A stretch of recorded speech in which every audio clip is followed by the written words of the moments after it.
Good afternoon. Welcome to another webinar hosted by the America Europe Chair on Technology, Innovation, and International Regulation. My name is Esther Zalin-Adu, and I'll be moderating today's discussion.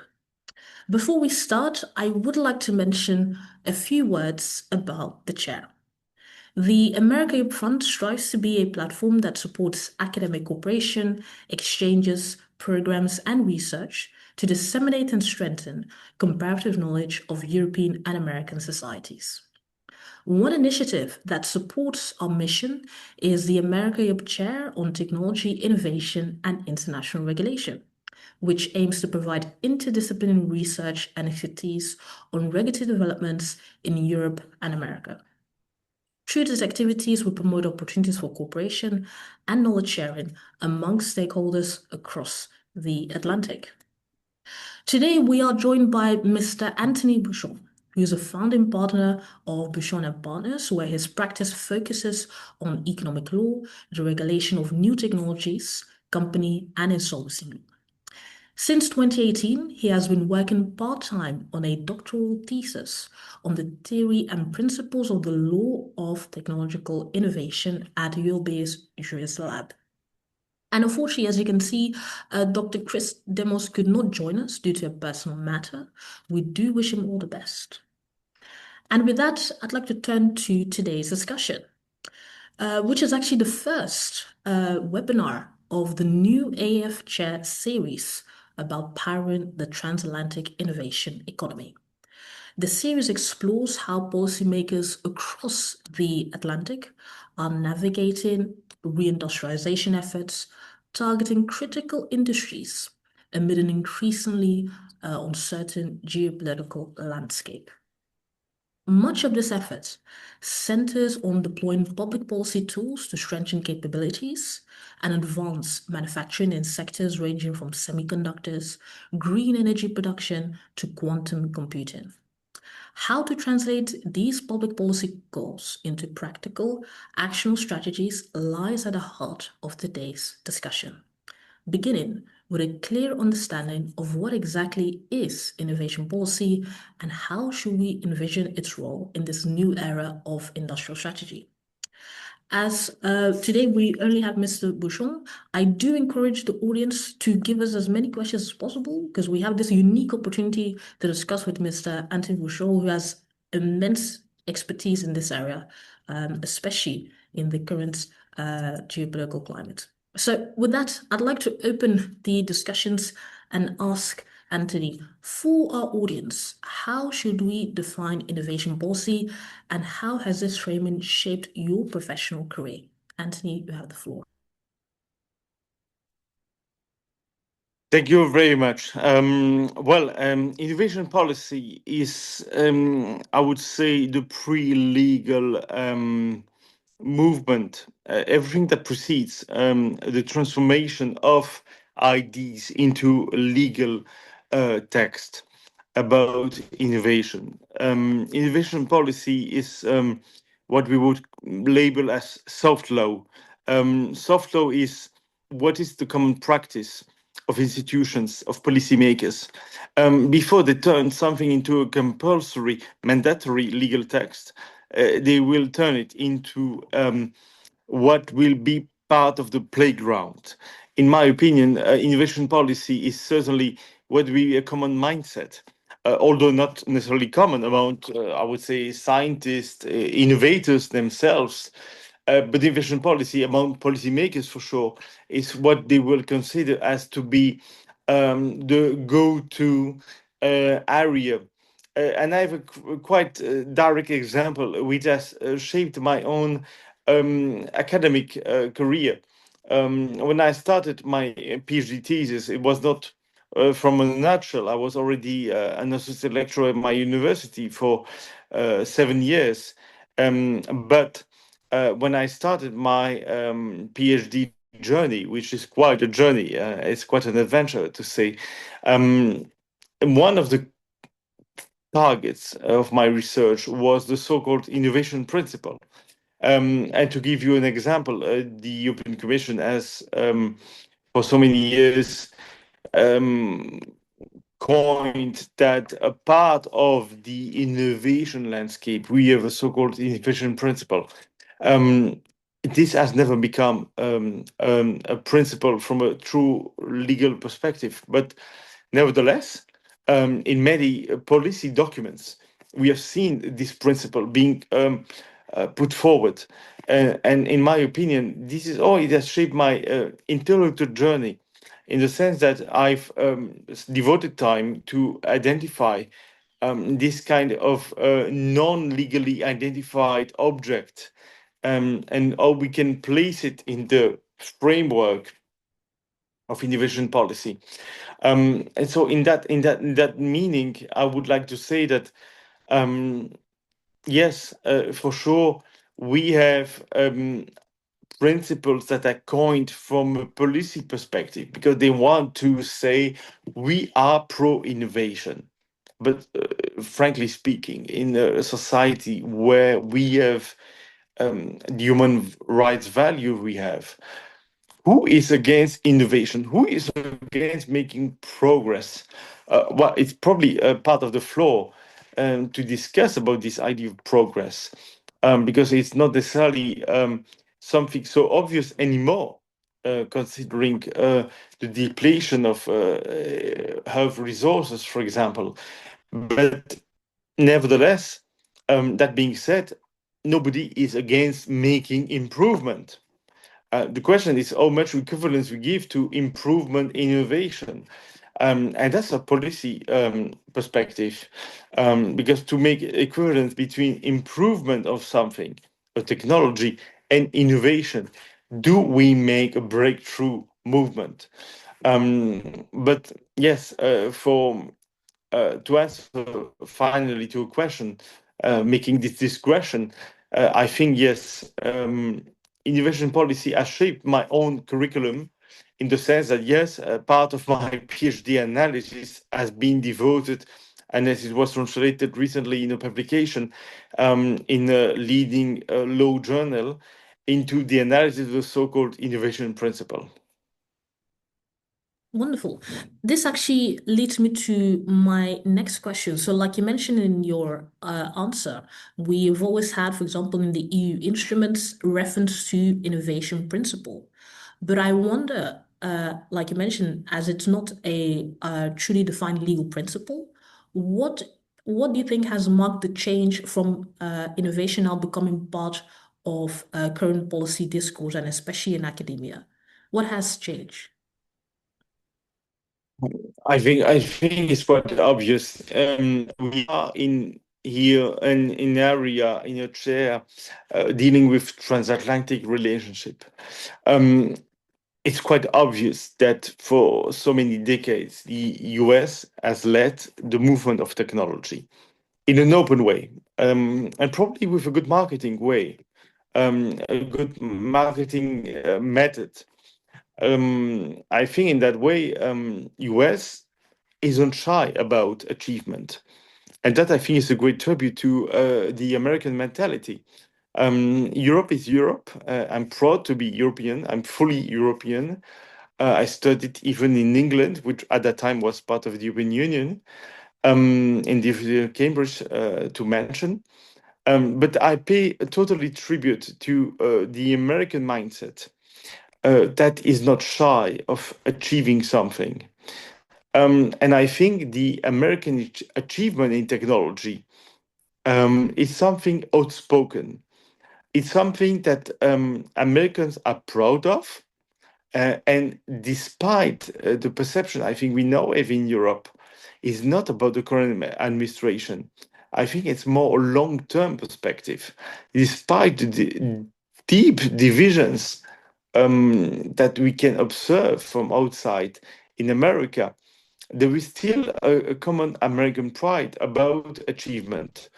And achievement is important because I think when technology is a breakthrough phenomenon.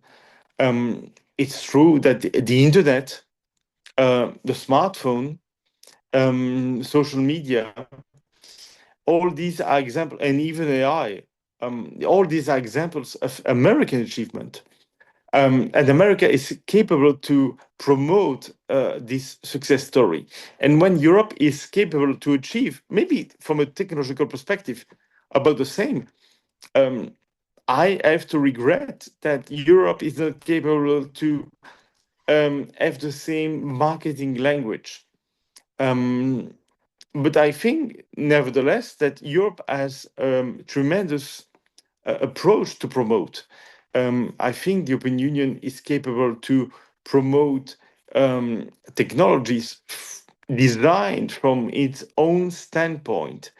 I don't believe that technologies are value neutral in the sense that when you choose a technology, you have to think about the impact. You have to think about who is going to use it, who is going to be subject to the technology. And this is where, despite of the scientific achievement, we have to think about the societal aspect, the society impact of all these technologies. Wonderful. This actually brings me to my next question. Like you rightly mentioned, especially from our perspective here in Europe and also especially in Belgium, we clearly see the impact of the current US climate on the way we approach innovation policy. But I wonder, apart from the factors that are happening across the transatlantic, what are the key factors or trends do you think precipitated the change in discourse, especially here in Europe, around innovation policy? I think you already hinted that we can no longer be value neutral, and we have to think much more widely about the impact around innovation. So could you share with us more on this? Well, my perception is that, of course, American companies are better at marketing the achievement. It's about a dream. I think that's that I would say at the core of the idea. America has promoted in the world values that tend to be universal, and that is a dream for many people across the world. And when companies they say we are going to make the next progress in human history, that rings a bell. That really rings a bell. And it's quite enthusiastic for many people. Um, I think Europe, yes, Europe being Europe, being, I would say, traumatized truly from two catastrophes, two world wars. Um, it's quite more difficult to sell a success story. It's about rebuilding. And the European construction has been about rebuilding unity, rebuilding common sense across, I would say, a geographical area spread among people. But that being said, why the US agenda is shaping so much the European agenda, I think it's basically because the technologies, the main market leaders are American. And because they're American, there is like a wake up call that in Europe there is, I would say, a crossroad. Either European societies go in favor of opting for American technologies and knowing that it means dependence, um, or to go in favor of more sovereign solutions. Um, it's quite ambivalent, in my opinion. I studied in England, I traveled in America, I worked in American law firms as a lawyer. Um, I still believe that there is a common universal perception of mankind. So this is why I don't believe that there is need to distinguish necessarily US and Europe. But it's true that there is a more pragmatic approach in US. Technology is developed, okay, we go to the market. We don't even think about, oh, we are going to measure the impact. And I think your question calls for the answer that yes, I think it's quite obvious that from a policy perspective, policymakers are under the influence of the American agenda because the American agenda is from an industry point of view, shaping the evolution of technology. And it's true that the approach, in my opinion, of innovation in Europe is so much different from the approach in America. And it's not a surprise that achievements in this field are Americans and not European. So I want to situate these trends that you just mentioned from a macro perspective, because I don't only think that the US dominance played a factor. So I'd like to ask you, especially looking from a more macro perspective, what key trends or factors, especially in global economic relations, also had an additional impact in the way here in the EU and also in the US and across key transatlantic partners, there's been this sudden shift towards innovation policy, especially in the last couple of years? Yeah, that's a very interesting question because basically um, there is the enormous surprise about China. Um, China has developed a long-term policy. Long-term policy meaning that basically we have innovators in China not only doing what is being done, I would say, in, let's say, the Western world, and that world is quite difficult to, I would say, to mention now. Um, but I think the world is becoming backwards, more multipolar. If you look at history of innovation, um, it's not a surprise.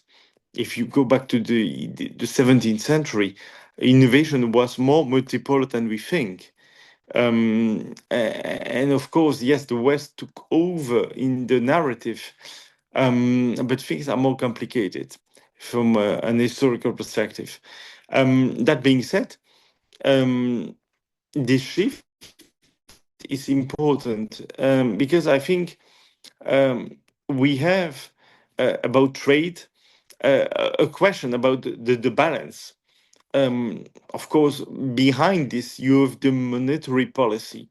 As long as you can sustain purchase through a money that is being devaluated, for sure, you can achieve a commercial balance. Um, but that being said, I think it's much more a question about achievement in technology production. And this is where I think we need to look at things in a more global perspective. For sure, in the US EU dialogue, there has been this idea of competing against each other. Um, and for a long time, there has been a common, I would say, mindset. It was economic competition only about. Now we see in the recent developments that it's not only about a common economic achievement. I know China, of course, is achieving things in a different way because I think we have been underestimating the capacity of having education at stake. Uh, this is why I think, yeah, for sure, if China is now capable of achieving what it does, it's because of education, engineers, scientists in different fields. And this is where there's been a shift. And trade, of course, is an important element. We all know that from an economic perspective, that trade is not neutral. Some countries are trading resources against services. And I think now we have a big shift. That technology is being more multipolar than it used to be. And this is where we have to come, in my opinion, to the question about the values we put in technology. Because technology is, as such, neutral from a value perspective. So this is where I think I strongly believe we have to think in full respect of other people's opinion, but we have to think about what do we want as a technology for a given society. Cool. So I want to continue on this trend here about the impact of these global market trends, the rise of China, how education played a key part in China's current dominance in key technologies, and how the fact as well that the market-based approach of the US has been quite successful in how it has diffused technology across the world, especially in Europe. So I wonder, could you make linkages to these macro and also developments across the Atlantic to how here in the EU this has shaped current EU, especially at the regional level, approaches to innovation policies. So considering all the trends and factors we just discussed, how do you think this had an impact in current policy and instruments at the EU level? Well, I think at the EU level, we have basically a situation that the EU is in fact, looking at the figures, more or less the number one trading partner in the world. And that's a strong point about the European Union. And the European Union is still, maybe in a shy way, using that position to basically play a role, which at the end of the day means we are still here, we mean something, and we have to say a word about how, for example, technology is going to shape um, our policy. But that being said, I think the European Union has been very reactive. Reactive because I think it's part of the European construction. Um, in my opinion, the biggest European technology success story remains Airbus. Airbus, because it was a transnational initiative between different governments from, at that time, the European Economic Area um, community. And that being said, I think this is where we see the difficulty to spread the initiative between member states and the European Union as institutions. But yes, I think, yes, the EU is quite reactive. The EU is quite in this defensive mode, in the sense that the EU tries to justify why it still, from a trade perspective, achieves well, both in services and products. But still, I think it goes back to the question about values, about being capable to deliver solutions that are designed in a certain way. But yes, the US agenda influence for many reasons. If I take, for example, if you think about innovation in technology, the streaming, we are all probably here in the audience consumers of streaming content. Streaming from an energy and ecological perspective is purely European. If you are based in Europe, the whole burden is on European societies, electricity producers, and environmental impact on, I would say, citizens. But the content, for example, is purely American. And that's an example where you have a disbalance. Not because Europe is incapable, but because there is really another investment in what is really making money. It's all about this also at some stage. What is really making economic profit? And this is where I think the US, in one way, is more capable of selling the technology. Not necessarily that is worse or better, but it's a better approach. And I think in Europe, we have to distinguish. It's not about saying that technology is best, but that it's different. Because I know many innovators in Europe, and they've technologies that are capable of great achievement, but they integrate some parameters which are compatible with values. Um, so yes, to answer to your question, why we have an invasion of the European public discourse, but invasion, yes, of course, it's because it's the global agenda, and I think yes, this is where we need to think twice about why this becomes a priority, and why, in some ways, it becomes something where we speak about deregulating, removing regulation, and that regulation is hindering actually um, innovation. In my opinion, it's more complex than this simple equation, but that's probably for our next question. Indeed, but I just want to quickly touch upon your comment on reactivity. So you frame the current EU response as reactive, especially considering the constitutional structure of the regional body. But at the same time, when we look, for example, at recent instruments such as the AI Act or the Digital Services Act and so forth, they do kind of address some of those issues with values. Because, like you said, technology is not values neutral, where they are trying to rebalance the global market around AI development by saying to developers that when it comes to developing these AI tools, they should be cognizant of certain risk. The same thing with the Digital Service and Digital Markets Act.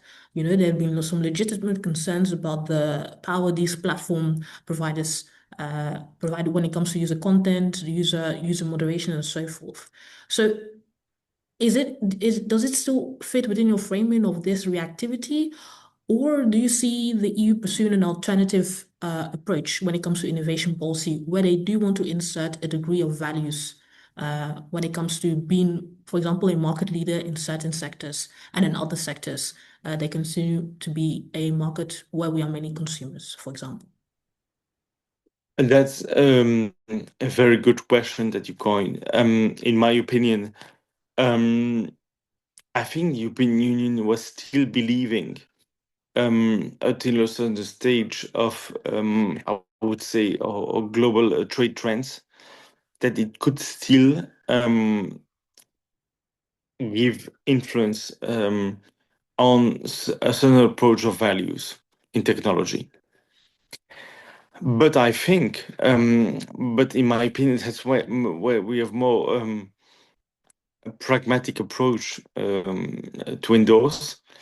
Um, it was quite astonishing that when the Vice President of America came to the Munich Conference of Security 1 year ago, he came with a very aggressive speech against the European approach of values, of perception of society. And the end result for the AI regulation was not the AI Act itself, but the AI liability directive. It was immediately withdrawn from the agenda of the European Commission.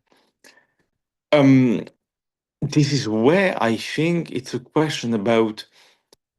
I still believe there is a willingness to regulate technology in a way that is compatible with the society where it has to be deployed.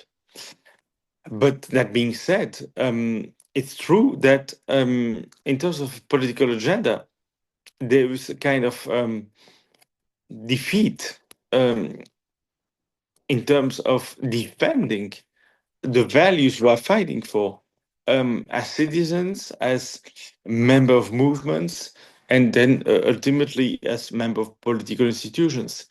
But I strongly believe that technology is not neutral.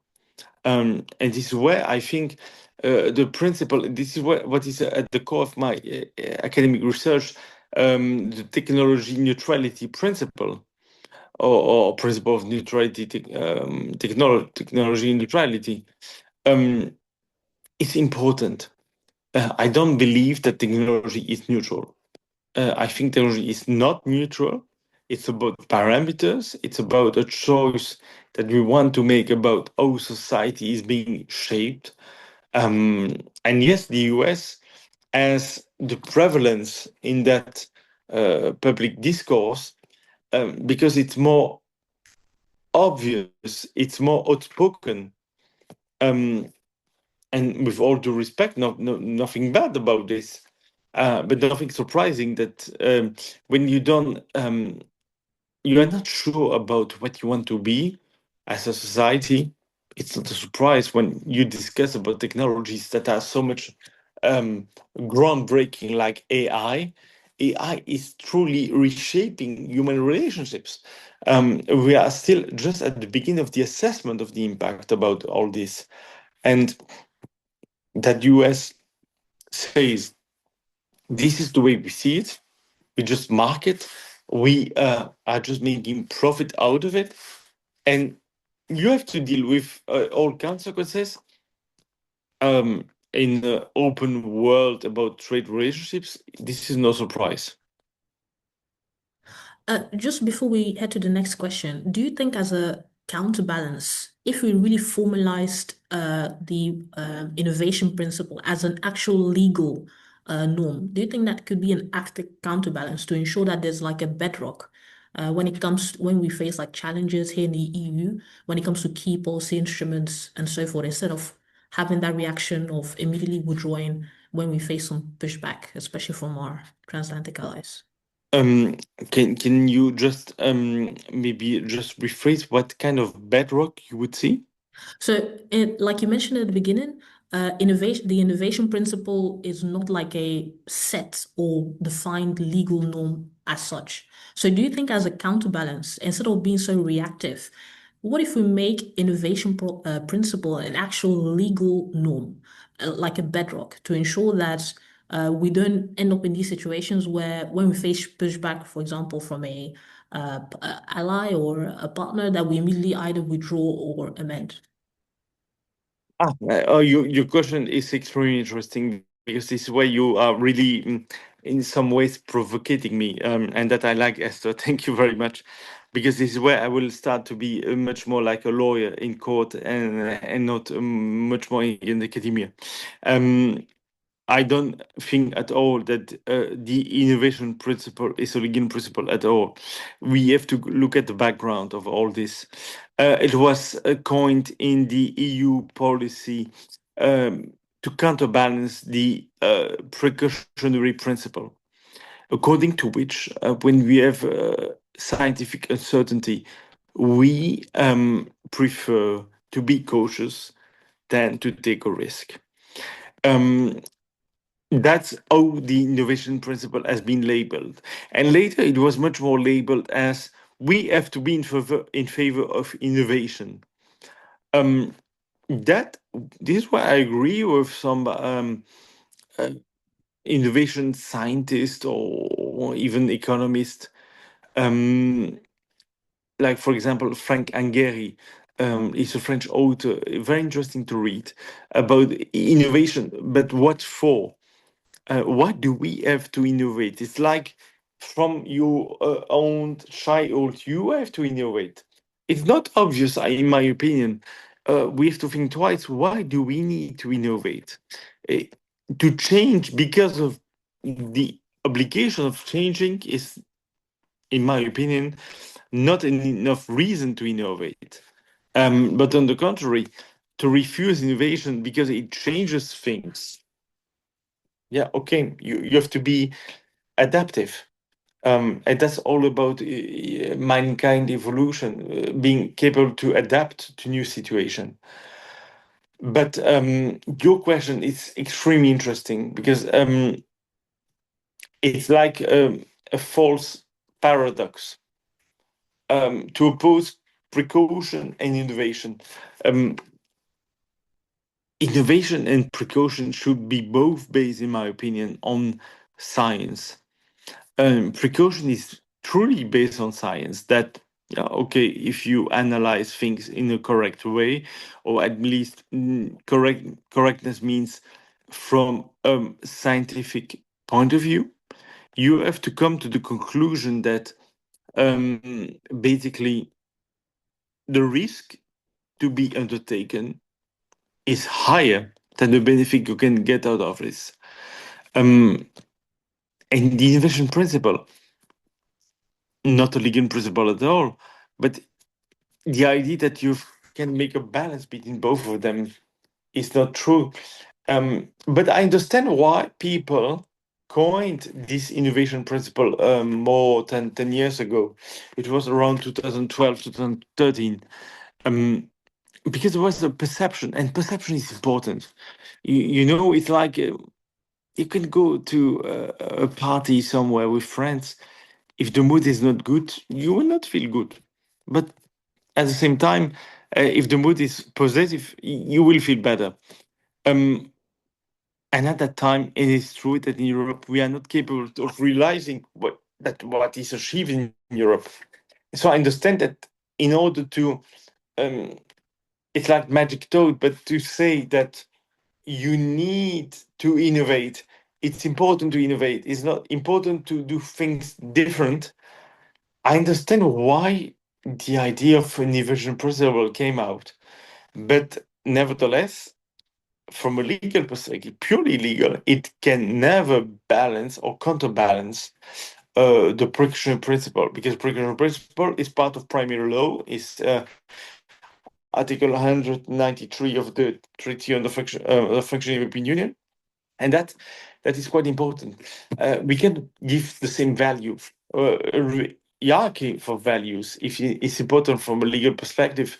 But if we speak more from a policy perspective, I think it's important to go ahead with initiatives that are not embedded in the conflict. Precautionary principle can make people afraid about the result, that nothing is being done.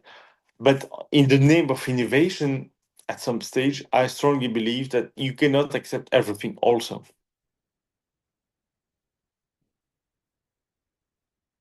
Indeed, we cannot accept everything as it is. Well, that actually brings me to my next question. So moving a bit away a bit on the discourse on values, we have something now much more practical. As you know, the since the publication of the Draghi report, the EU Commission has intensified its efforts to boost competitiveness and innovation through a range of financing instruments, simplifying regulations, reducing the regulatory compliance burden, with the overall goal of reindustrializing critical industries and improving productivity. What lessons can governments around the world draw from the report's findings about how to design effective innovation policy in an era marked by rapid technological change amid geopolitical uncertainty?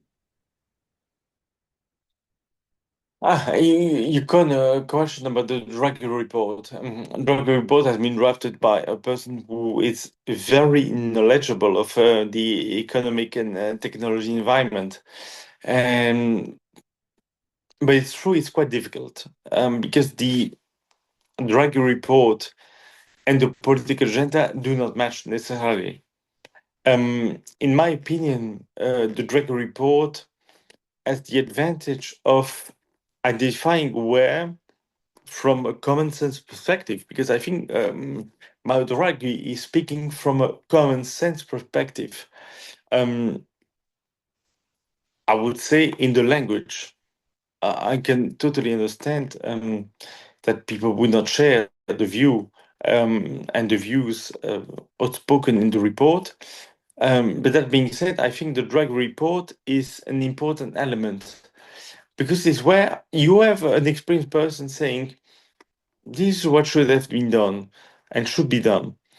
Um, and yes, I think it's all about um, what kind of world do we want? Is technology something just there and it shapes the world, it shapes the world we live in, and we don't even think about how technology can be designed? And the Draghi report says we need, if we want to be a European Union, if we want to be an entity capable of its own political autonomy, we need to think about technology. I think the great merit of the Royal Report is about technology um, identity. to identify that technology is not neutral at all. I'm not sure that people in public service always understand the complexity, and that I have to admit that technology is quite complex to understand. Technology is something that you need to go in depth. And it's true that I have some friends I studied with at university, for example, to go back to my own personal dimension, and I know in politics. I know them, good intention, but it's true that in the political life, as a policymaker, you don't have so many hours to spend. And it's true that the complexity of technology is such that you cannot immediately understand how it works. And this is where I think it's important to have people who are knowledgeable about all this, that technology is not neutral about its consequences. And that, yes, to go back to your question, the agenda is more difficult to shape than you could ever think. Just to add to that before we head to the final question, is there anything that you think the report missed out on? Well, the Draghi report was well drafted, in my opinion. But it's true, I'm still convinced about this point of view. I think we still, and we continue with especially the omnibus regulation, which aims at amending the General Data Protection Regulation and also the Act.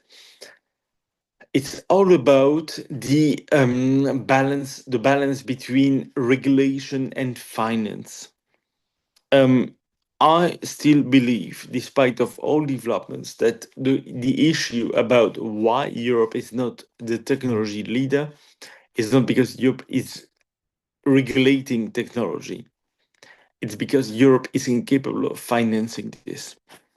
In my own professional experience, I have the privilege not to be only in academia, but also to be a lawyer in private practice. And I'm the lawyer of one of the leading crowd lending platforms in my country. And this is where private money is being mobilized to invest into projects which deliver a pro-society result. That being said, I still think that we have a problem in Europe about mobilizing basically private money, money from investors, small investors. And in the US, you can more easily raise up funds and even fail. Because in US, bankruptcy is not the issue. And I think the Draghi report was pointing in the correct way, lack of funding, but it was still thinking funding in a public way. Horizon Europe, for example, I'm quite involved in Horizon Europe as a lawyer. Okay, that's the EU perspective that we need to give public money. But that being said, I still think that we need to mobilize private money to invest. In US, people lose money and make bankruptcy more easily. I don't mean that it's positive. Nobody is, I think, in my opinion, ready to lose money. It's not pleasant for anyone. But it's a question of mentality of taking risk. It is where I think why in the US, because at some stage, achievement technology is a question of critical mass. If you don't have the enough financial means, you can have the best idea in the world. You are never going to achieve it because you need test beds. You need to go through regulatory trials. If you look at pharma and medical world, At the end of the day, yes, it consumes a lot of money. Um, and in my opinion, this is where the Draghi report is very interesting but incomplete. Well, so a key factor in the Draghi report has been left mentioned, the risk appetite when it comes to finance. Well, with that, that actually leads me to my final question. So, as I mentioned before in our correspondence, our audience actually consists of early career and mid-career researchers across a range of disciplines who all share the sentiment that progress is a public policy choice. A quote from an IFP Institute in Washington, D.C. So I'd like to ask you, Anthony, what parting words would you like to leave them as they embark on this agenda in their professional pursuits, whether at the national or international level? You know, I'm a lawyer. I studied also history, and despite of this, my own appetite from an interview perspective has been all about technology. Um, the word university, um, the the basic word behind this is universal. We need to be universal in the way we think. And this is where I totally pay respect to the American way of education in the university system. And the English way, by the way. I studied in Cambridge and I know it works. We need to be universal. Despite the fact that you are a political scientist, sociologist, literature, history, or physics or chemistry, what is more important is to think beyond and outside of the box. Um, I totally and respectfully and thankfully appreciate that I've been invited by KU Leuven and the American Europe Fund to participate to this webinar, because this is where I think we make added value. As young people, citizens of the day and of tomorrow, I hope for most of us we're still around in a few years. Um, I think it's quite important. It's quite important to be involved. And I see that my video was out.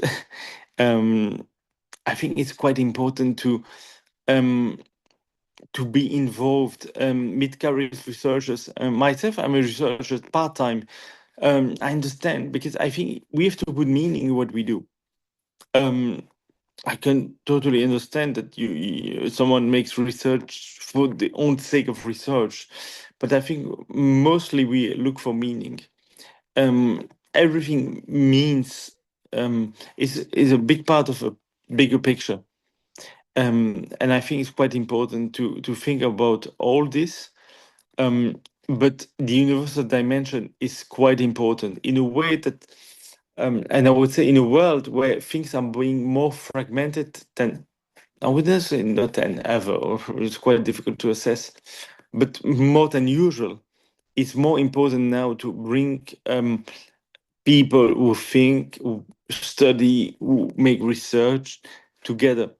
And that I strongly appreciate that you have organized this webinar today, that you have also gathered such a big audience. Um, it's quite fantastic, and I'm looking forward, of course, to answer to all the questions that which will come from the floor. Thank you so much, Anthony. A universal dimension when it comes to approaching innovation. And with that, we've entered the Q&A. We have quite a number of questions. So the first question actually is related to the precautionary principle, about how should the innovation principle and the precautionary principle be balanced. I want to add to that, instead of looking at the innovation policy as standalone, what if now, especially in the current climate, we see innovation as security interest? Could that be balanced again or trump the precautionary principle? Because, like you mentioned, the precautionary principle is primary law in EU law, correct? Correct. Precautionary principle is Article 193 from the Treaty on the Functioning of the European Union. Innovation as such is not a value. value. I think it's part of a more long-term trend in mankind history. I don't think we need to make a balance. There's no need to make a balance. Um, it's true that innovation can be risky, but in my opinion, in my own assessment, never and never and never has the precautionary principle stopped innovation.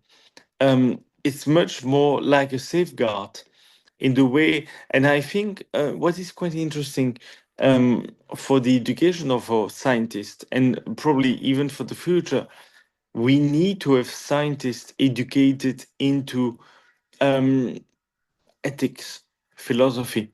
Um, you know, Leonardo da Vinci, he was born in a small village near Firenze, Florence, in Italy, um, skilled by his own genius. But he was capable at the same time of developing interesting machines that we still are studying and we are fascinated about. He was skilled as a painter, as a writer, a poet. Um, we need more universality in what we do. And I think to always make balance between one thing or another, my answer was first from a legal perspective, but I think we have to, I understand we people want to improve. It's all about, is innovation for the own sake of innovation, or is innovation for the sake of improvement? If there is no improvement, we need to reconsider what is the purpose of innovation. Indeed. That actually brings me to my next question. So somebody actually asked, where do you factor Africa on this discourse of innovation policy? It seems to me that Europe and America are the ones benefiting. That's an extremely good question. I've been myself at the heart of Africa, in Kinshasa, 4 years ago, by the way, for quite a long trip, where I experienced society there. Um, Africa is, for sure, for the 21st century, the most dynamic continent in terms of demographics, with a young population willing to study, willing to get and improve the condition of life. Um, and it's true that if you are thinking about this, nobody's speaking about the concept of the African continent. Continent where you observe that young generations, they're all connected to internet, all of them. They all have a smartphone, despite of the economic conditions. And this is where it's they. When you have a population willing to achieve something, you have a capacity, and it's true that in Africa there is a willingness to achieve a better life condition. Um, there is a tremendous willingness to achieve, and it's true about technology. It's true that on the African continent you don't have big technology players, but that being said, I think the trend in history shows that you can be a user of a technology for a while, but at some stage you start to innovate, and it's all about um, the capacity also um, to adapt to conditions. Um, and I think the resilience in Africa is great, is very strong. Um, and yes, I think the question is very interesting in the sense that we all know that from a demographic point of view, that there will be a reshaping of the world because of demographics, but also about the youth. The youth is, you can put it in one way or another, is what makes the tomorrow's world. And I think this is where it's extremely important, and this is where I think I'm really despised of the fact Europe continues to do it but the US, since the current administration, has stopped, I would say, humanitarian and educational aid, because they were bringing um, scientists, professors, people to work with partners, for example, in African countries. And now, with the cut of funding, it's more challenging because there are a lot of people who want, and I have a lot of friends, for example, in the Democratic Republic of Congo or Rwanda, for example, to speak about Central Africa, and they want to do things. But of course, if you don't give necessary funding, how can you achieve this? I think this is where America, but I strongly believe of the potential American people. They have something in them which makes them to move, and I'm sure that things will get better someday, where America will again, with Europe, play a role to also bring the resources needed, because Africa needs resources, needs support, because there are a lot of people who want to make move there, but they need resource. They need people to help them because it's not easy. But yeah, when I saw students in Kinshasa, it's fantastic. It's just fantastic. Thank you, George Ilonacho, for your question. We have one final question from Wim Winderix, who says innovation policy is also linked to public investment in education. This also means selecting the right innovation areas. So, how do we choose the right innovation areas to invest public funds? Can you just please refer to the question, because I'm being a bit lost about the question. So you mentioned earlier in remarks that innovation policy, especially here in Europe, is always through the focus of public investment. But how do we select? What is our criteria for selecting the right innovation areas, especially when we use public funds? Does that need changing? Do we need to amend it, or do we need a fundamental shift? I have a quite straightforward opinion and quite categorical. In my opinion, we lack of critical mass. In my experience as an evaluator for the European Commission and beneficiary or advisor of consortia in EU public funding, I think we lack critical mass. There is a trend which is quite understandable from a human perspective, but that where we give funding, but in fact, you cannot achieve anything. If you gain some projects 15 million euro, of course, for all of us, we would be very happy to 15 million euro on a bank account. But frankly speaking, when you speak about developing technologies, unfortunately, it's nothing. Um, it's better sometimes to spend 60 million euro. Um, I think we need to be more confident in choices. When I mentioned earlier Airbus, of course, it's easy to backwards to mention a success story, but it was confidence. It was confidence in the UK, France, Germany, and Spain, that they are able to achieve something together, and that they can put together resources. And I think this is where, in the EU funding, if you look about funding, funding is quite difficult. It's quite challenging. But we need to find a way where we deliver result, because I've seen many projects where you get funding for 3, 4, 5 years, and after this, nothing. Um, from a taxpayer perspective, is quite difficult to accept, but nevertheless, from an individual perspective, is even less acceptable. And I think this is where improvement is needed.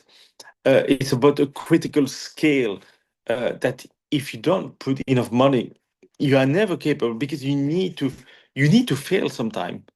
And if you give so little money, you have to achieve normally. From a scientific point perspective, you need to fail actually. So but that I don't only say today, I've said that in previous conferences, we probably need to think twice about instead of spreading, we need, of course, meaning that if among four projects you only choose one to fund instead of three out of four, it's more risky. But I think we need to dare this um this risk. If you don't take a risk, you are just at the end of the day sponsoring activities which are okay, but nothing is brought to the market. And this I see me buying myself based in Brussels. How many projects turn into a technological success story? Not many. And I strongly believe it's a lack of funding in a sufficient scale. One final question. Do you foresee innovation law becoming part of the curriculum, especially from one lawyer to another?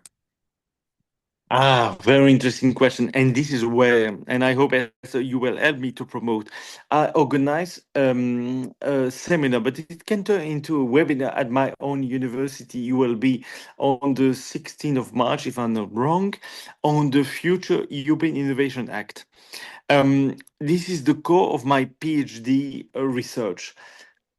Do we have an innovation law?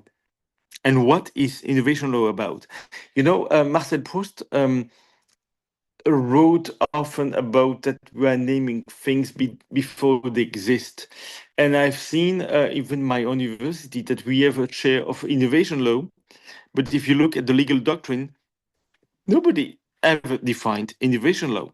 That's what I'm trying to do in my research. And interestingly, the European Commission has opened in the third quarter of 25 a consultation on the future European Innovation Act. And myself, I've submitted a white paper on this, and I've already intervened about this in your university at KUL on the 30th of January. So yes, I think innovation law is a topic because I strongly believe that we have an emerging corpus of legal rules shaping what innovation is about. It's no longer about who is owning innovation, um, or is innovation reshaping competition between economic actors. But I think the essence of all this is about how we regulate technological innovation.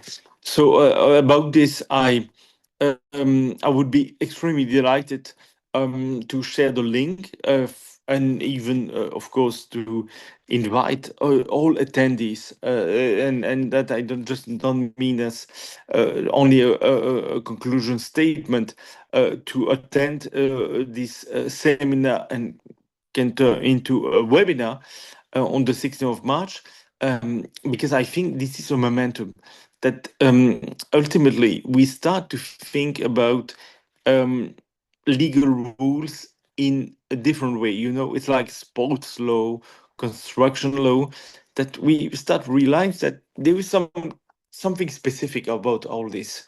And me, I'm fascinated that in mankind history, we started to regulate technologies, and today now, the Biotech Act going to be adopted, the European Innovation Act, and all the other as the Quantum Act, quantum technologies. Me, as I mentioned, I studied law in history. I'm far from technologies, but it's fascinating. And so I really think that there is a future for this.